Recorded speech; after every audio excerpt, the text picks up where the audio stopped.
Shuttle Rockerz এবং Akij enterprise এই দুই দলের মধ্যে অনুষ্ঠিত ফাইনাল খেলার টস।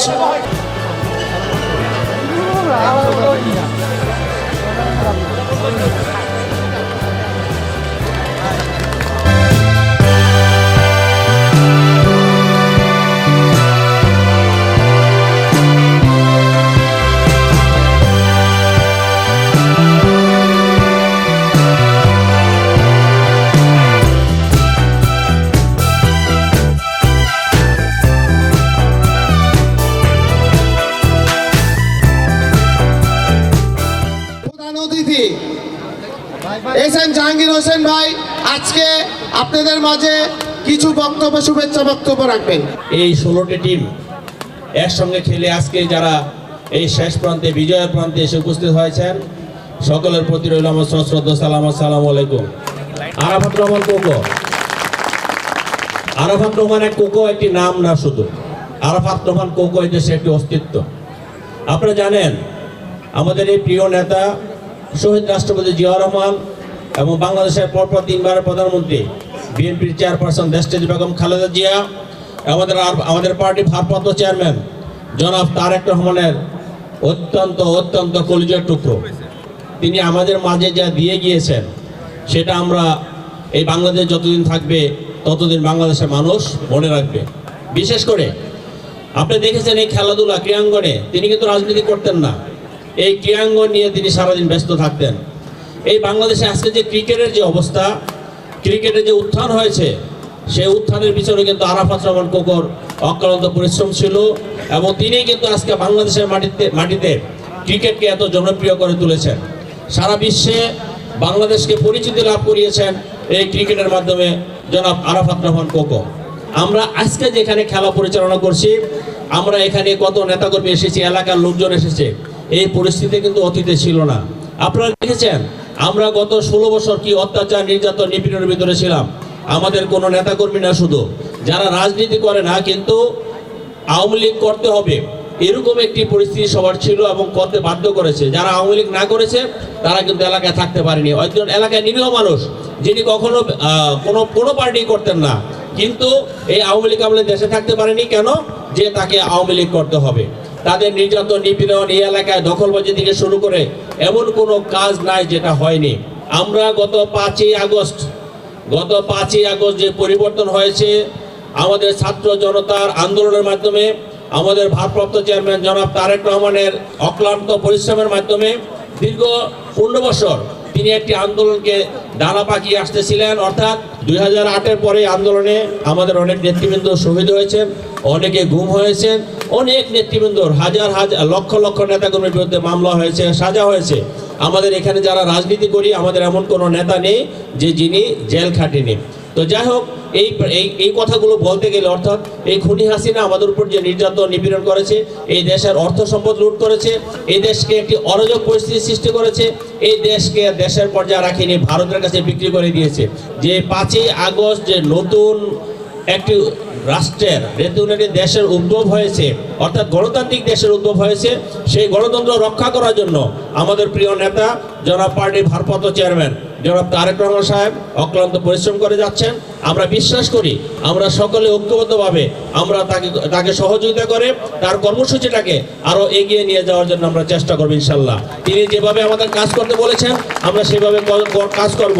5ই আগস্টের পরে আমি বিএনপির প্রতিটা নেতাকর্মীকে বলবো, 5ই আগস্টের পরে উনি যে বক্তব্যগুলো দিয়েছেন আপনারা দয়া করে সেই বক্তব্যগুলো শুনবেন, তাহলে আপনারা বুঝতে পারবেন আমাদের কি করণীয় না। যে আজকের যে খেলাটা, এই খেলার মাধ্যমে আমাদের সমাজে বিভিন্ন রকম অপরাজনীতি থেকে আমরা দূরে থাকতে পারি।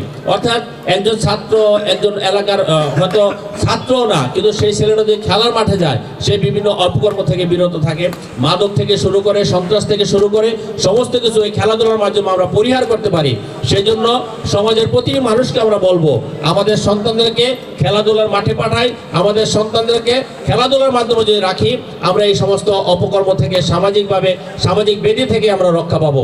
কাজেই খেলাধুলার প্রচলন যত হবে আমাদের সমাজ ব্যবস্থা তত উন্নত হবে, খেলাধুলার প্রচলন যত হবে মানুষের স্বাস্থ্যগত দিকে অনেক ভালো হবে, খেলাধুলার প্রচলন যত হবে আমরা একটা মাদক মুক্ত সমাজ পাবো ইনশাল্লাহ এই খেলাধুলার মাধ্যমে। কাজেই আমরা সকলে মিলে এই খেলাধুলার জন্য কাজ করে যাই। অতীতে যে পরিবেশটা ছিল না, পরিবেশের কারণে আমরা খেলাধুলা করতে পারিনি, আমরা বিশ্বাস করি এখন সেই পরিবেশ হয়েছে। ইনশাল্লাহ বিএনপি যদি ক্ষমতায় আসে, জনগণের ভোটে যদি বিএনপি ক্ষমতায় আসে, আমরা এই এলাকা সহ আমরা সারা ঢাকা শহরে আমরা খেলাধুলার প্রচলন করব এবং প্রতিটি জায়গায় যাতে আমাদের ছোট আমাদের সন্তানরা খেলাধুলা করতে পারে সেই মাঠের ব্যবস্থা আমরা ইনশাল্লাহ করব। আপনারা দেখেছেন আমরা গতকালকে শহীদ রাষ্ট্রপতি জিয়া রহমান ফুটবল টুর্নামেন্ট আমরা শুরু করেছি। অর্থাৎ 26টি থানা আমাদের সেই 26টি থানা ফুটবল টুর্নামেন্ট শুরু হয়েছে। এটা আমাদের চলবে। আমরা এর পরবর্তীতে খেলাধুলাকে কিভাবে আরো এগিয়ে নিয়ে যায় সে ব্যাপারে আমরা চিন্তা করব। গতকাল আমাদের মহাসচিব একটি বক্তব্য দিয়েছেন, সেটা বলেছেন যে আমি এই প্রথম দেখলাম কোন রাজনৈতিক দল খেলাধুলার ব্যবস্থা করে। এটা শুধু আজকে না, এটা আমাদের বিএনপি পরিবার অর্থাৎ শহীদ রাষ্ট্রপতি জিয়া রহমান, দেশনেত্রী এবং খালেদা জিয়া এবং তারেক রহমান, আরাফাত রহমান কোকো, তারা প্রথম থেকে আমরা এই কাজগুলো করে এসেছি এবং আগামী দিনও করব। পরিবেশ পেলেই করব, যেহেতু অতীতে পরিবেশ ছিল না। গত 16 বছর এই ধরনের খেলাধুলা পরিচালনা করার পরিবেশ ছিল বন্ধুরা, কোনো পরিবেশ ছিল না। আমরা ইনশাল্লাহ সেই পরিবেশ ফিরিয়ে নিয়ে আসবো এবং আমরা ছাত্রছাত্রী থেকে শুরু করে আমাদের সন্তানদেরকে আমরা মাঠে রাখবো এবং একটি মাদক মুক্ত সমাজ গড়ে তুলবো ইনশাআল্লাহ। র্যাঙ্কিং এ 3 নম্বর প্লেয়ার বাংলাদেশে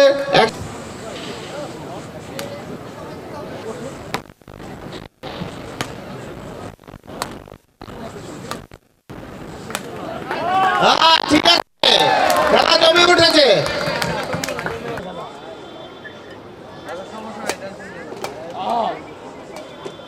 সত্যি কথা এটা দে, তুমি শিখাও এবার বল এই দে দে পয়েন্ট আকিজ এন্টারপ্রাইজ তো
রাকিব ভাই তোমার বক্তব্য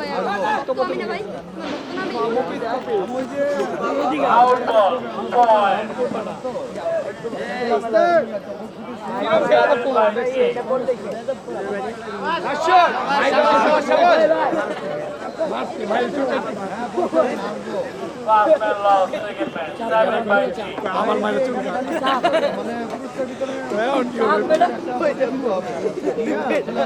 দেখো বেড়াও করে মারতে করবো ওই দাম কোন জায়গায় যাও কিছু নাই আমি তো এটাই তো বলতেছি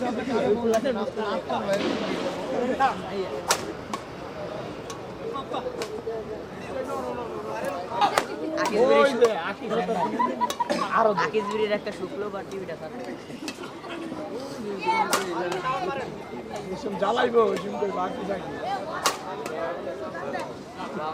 বাপে আমার নামটা দিয়ে জ্বালাই আর খায়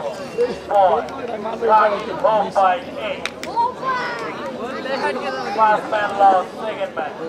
Hope by 8. Martin Hope.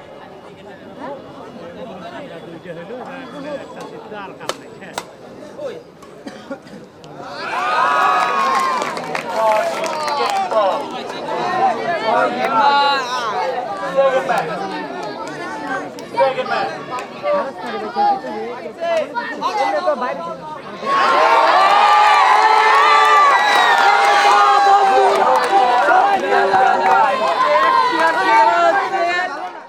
আপনাদের মাঝে এখন শুভ সমাপ্তি শুভেচ্ছা বক্তব্য নিয়ে আসছেন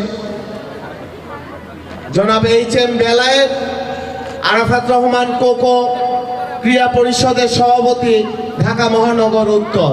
প্রিয় বন্ধুরা, আমি কৃতজ্ঞ স্বীকার করি বাংলাদেশের সকল ছাত্রছাত্রীদেরকে, কারণ ওনারা যে উপহার আমাদেরকে দিয়ে গেছেন, যে শিক্ষা দিয়ে গেছেন, সেই শিক্ষা শিক্ষিত হয়ে আগামী দিনে যদি আমার নেত্রী দেশমাতা বেগম খালেদা জিয়া এই দেশের প্রধানমন্ত্রী হন, আগামী দিনে যদি আমার নেতা বাংলাদেশ জাতীয়তাবাদী দলের ভারপ্রাপ্ত সভাপতি জনাব তারেক রহমান এই দেশের প্রধানমন্ত্রী হন, ইনশাআল্লাহ আমি কথা দিচ্ছি, আমি যদি এইচ.এম. বেলায়েত বেঁচে থাকি তাইলে এই বাংলাদেশ পরিচালনার জন্য কিভাবে কি করতে হয় আমার নেতা, আমার নেত্রী এবং 16 কোটি মানুষের যেই কথা, 16 কোটি মানুষের যে ছাওয়া, সেই ছাওয়াকে ইনশাআল্লাহ আমরা পূরণ করব। আমরা কিন্তু কোনো দলীয় কিছু নিতে আসি নাই। আজকের চ্যাম্পিয়ন দলের নাম হচ্ছে আকেজ এন্টারপ্রাইজ।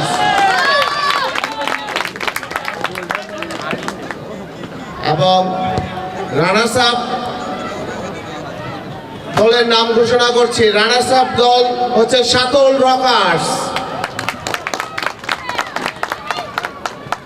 টিমকে অনুরোধ করব পুরস্কার গ্রহণ করার জন্য, এবং পুরস্কার বিতরণ করছেন উত্তরা পশ্চিম থানা যুব দলের সাবেক যুগ্ম আহ্বায়ক মাসুম এবং দৈনিক আমার প্রাণে বাংলাদেশের কর্ণধার মামুন ভাই।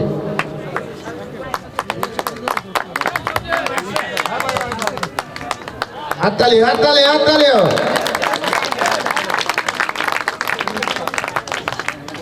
ধন্যবাদ।